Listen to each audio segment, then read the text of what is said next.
Everyone, this is a look at the rest of March. So currently we have a massive ridge building out west, and there's a big heat wave in California and Texas, and there is also a continued cold trough out east. So we're still seeing some snow in Michigan. We just got a big blizzard the past few days. And then the East Coast is still really cold, but there is a high pressure, so it's keeping areas over there pretty dry. Now, as we move time forward, notice that the ridge out west gets really strong, and we're going to see some 100-degree temperatures over in California and Texas. And then this cold air that's over the UP of Michigan and New England is going to have a hard time moving. So if we just move it forward, you can see it's kind of lingering over there, lingering over Maine. But by this Saturday, the ridge does build up to Canada and it does infiltrate Michigan with some 70s along the border, and then some more rain along the east coast.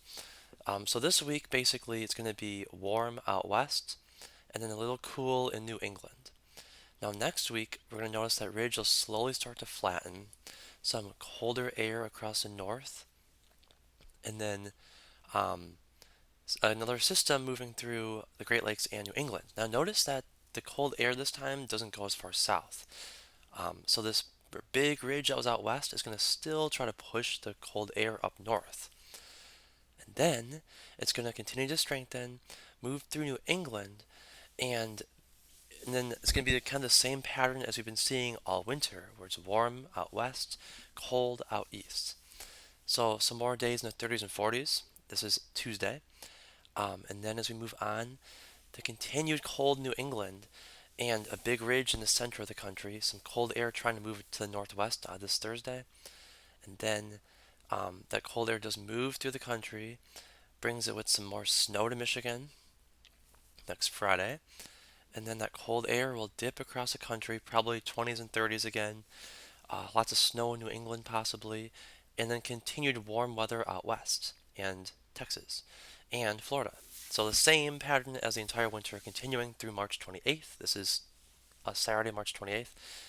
And then that ridge just continue to hang out east or sorry, the ridge hangs out west and the trough hangs out east.